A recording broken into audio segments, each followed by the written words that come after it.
guys, welcome back to Mad DIY. It's your boy Dave, and today I'm going to show you how to sync up your clicker with your Chamberlain Liftmaster. Quick video, short, simple, to the point, like always. I showed you a video before with Gene Pro. Very similar. It's going to be exactly, almost identical to that. The first thing you want to do on your clicker is slide this down. You're going to have a little button there. That's going to be your learn button. You want to go ahead and push that button right there. Sorry for the mess here in the garage. Once it's lit, go to your garage door panel. There's going to be a button. There's going to be a learn button right there. This one is like a burgundy color, so I'm going to go ahead and push this guy so it'll sync up. And then on my clicker, I'm going to use this button, so I'm going to push this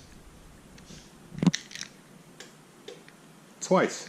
And then I heard the click there. So it's important to know which color to sync up. So if you have a different color, let's say a purple, I know the purple is 3 times. You're going to push this 3 times for it to learn.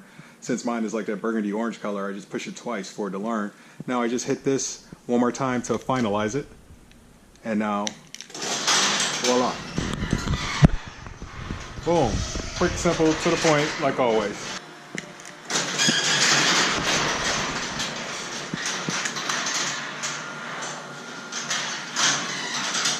So remember, if it's not working for you, you're going to have to hit the button a few times depending on what type of Liftmaster you have. The purple button is 3 times. Mine, I just had to hit it twice. To be honest, if you don't have time, you don't want to run to Google, just click the button slowly until it opens. And then you'll hear a click here, that means that's it. So whether you got to push it 2 times, 3 times, 4, 5, 6, whatever, push until it clicks and the light blinks. And then you're good to go. Make sure you guys hit that subscribe button. Thank you guys so much for tuning in. It's your boy Dave, Mad DIY, signing out till next time. Peace.